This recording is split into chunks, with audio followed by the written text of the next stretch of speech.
بسم اللہ الرحمن الرحیم۔ جیسا کہ آپ حضرات جانتے ہیں، اس وقت پورے ملک کے اندر کرفیو اور لاک ڈاؤن کی حالت ہے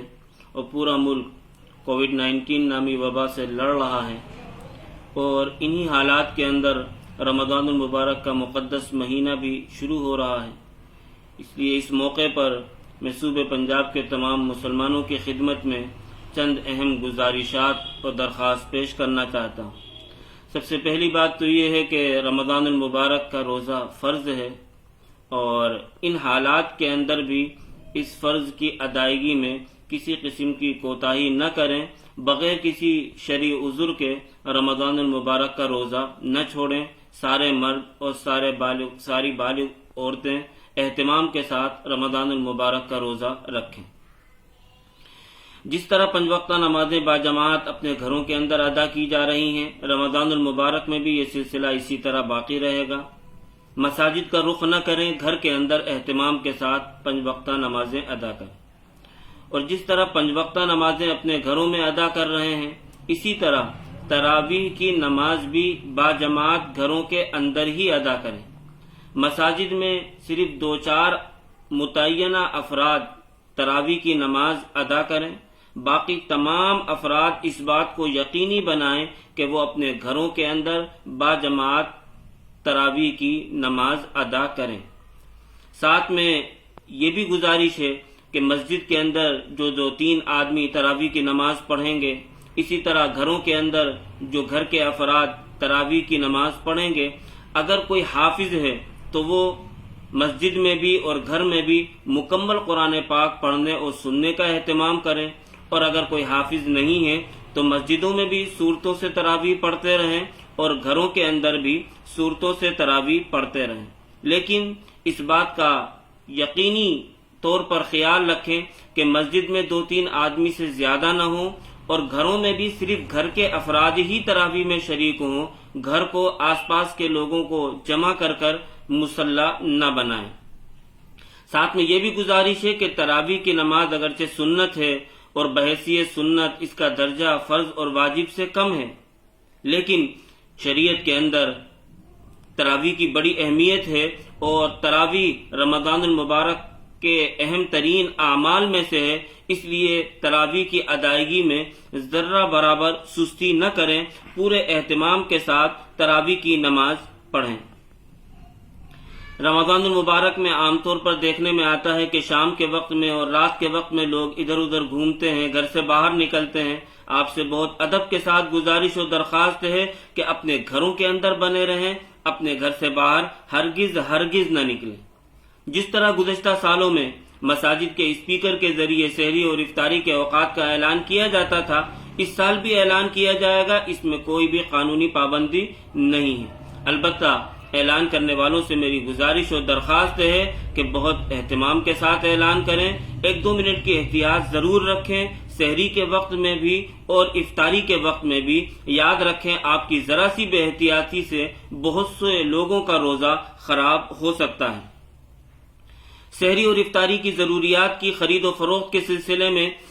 پرشاسن نے اور سول انتظامیہ نے جو نظام بنایا ہے، اس کی بھرپور پابندی کریں۔ عام طور پر سب جگہ انتظامیہ نے یہ نظام بنایا ہے کہ ہوم ڈیلیوری ہے، گھروں میں سپلائی دی جا رہی ہے۔ آپ سے گزارش ہے کہ ذرا سا اپنے آپ کو چوکندہ رکھیں۔ آپ کے گھر کے سامنے سے اگر کوئی سبزی والا، کوئی فروٹ والا، کوئی دودھ والا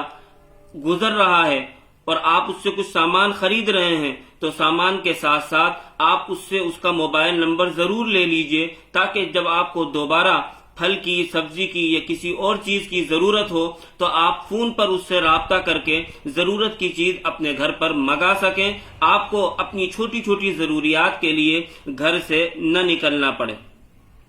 جس طرح عام سالوں کے اندر 6 دن کے قرآن پاک ختم ہوتے تھے، 10 دن کے قرآن پاک ختم ہوتے تھے،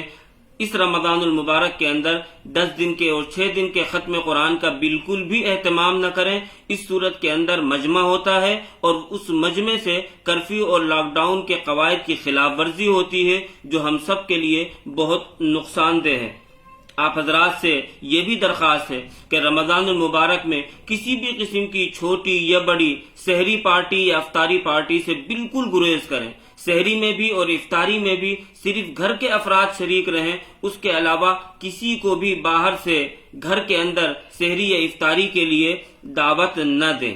آپ حضرات کی خدمت میں یہ بھی گزارش ہے کہ اس کرفیو اور لاک ڈاؤن کے حالات میں بہت سے لوگ ضرورت مند ہیں، راشن کی تنگی کے ساتھ گزر بسر کر رہے ہیں، آپ ان کی خبرگیری کریں، اپنے رشتہ داروں، پڑوسیوں، مسلمانوں اور غیر مسلموں سب کا بھرپور تعاون کریں۔ اللہ تعالیٰ آپ کے اس تعاون کو قبول کرے گا اور اس کا آپ کو بڑا اجر اور صلہ ملے گا۔ خاص طور پر رمضان المبارک میں افطار کے وقت اور تہجد کے وقت دعاؤں کا اہتمام کریں۔ اللہ تبارک و تعالی سے رو رو کر پوری امت کی مغفرت کی دعائیں مانگیں اور ساتھ میں اس بات کی بھی دعا مانگیں کہ اللہ تعالیٰ ساری عالم انسانیت کو اس وبا سے جلد نجات عطا فرمائے، چھٹکارا عطا فرمائے۔ میں تمام والدین سے، سرپرستوں سے، محلے کے ذمہ داران سے یہ گزارش کروں گا کہ اپنے نوجوانوں کی تربیت کریں، اپنے نوجوانوں کو اس بات کی ہدایت دیتے رہیں کہ وہ بلا وجہ گھر سے باہر نہ نکلیں، گلیوں میں نہ آئیں، سڑکوں میں نہ آئیں، ایک دوسرے کے ساتھ میل ملاپ نہ رکھیں، سوشل ڈسٹینس کو برقرار رکھیں، اپنے ہاتھوں کو وقفے وقفے سے دھوتے رہیں اور اس بیماری سے بچنے کے لیے میڈیکل ڈپارٹمنٹ سے جو بھی ہدایات دی جا رہی ہیں ان تمام ہدایات کو پوری طرح عمل میں لے کر آئیں، اور خاص طور پر رات کے وقت میں موٹر سائیکلوں اور دیگر سواریوں پر نہ گھومیں، سیر و تفریح کے لیے نہ نکلیں، باہر نکلنا سخت منع ہے اور خلاف ورزی کی صورت میں پولیس کی طرف سے قانونی کارروائی کا سامنا کرنا پڑ سکتا ہے۔ میں آپ حضرات سے آخر میں یہ گزارش کروں گا کہ اس ماہ مبارک کو بہت اہتمام کے ساتھ گزاریں۔ اگرچہ آپ کی مسجدیں بند ہیں لیکن آپ گھر گھر کو مسجد بنا دیں اور اللہ کے سامنے رونے دھونے کا خاص طور پر اہتمام کریں، ساری انسانیت کے لیے دعائیں کریں، سب کے لیے دعائیں کریں۔ اللہ تعالی ہر ایک کو عافیت، سلامتی، امن اور شانتی عطا فرمائے۔ وآخر دعوانا ان الحمد للہ رب العالمین۔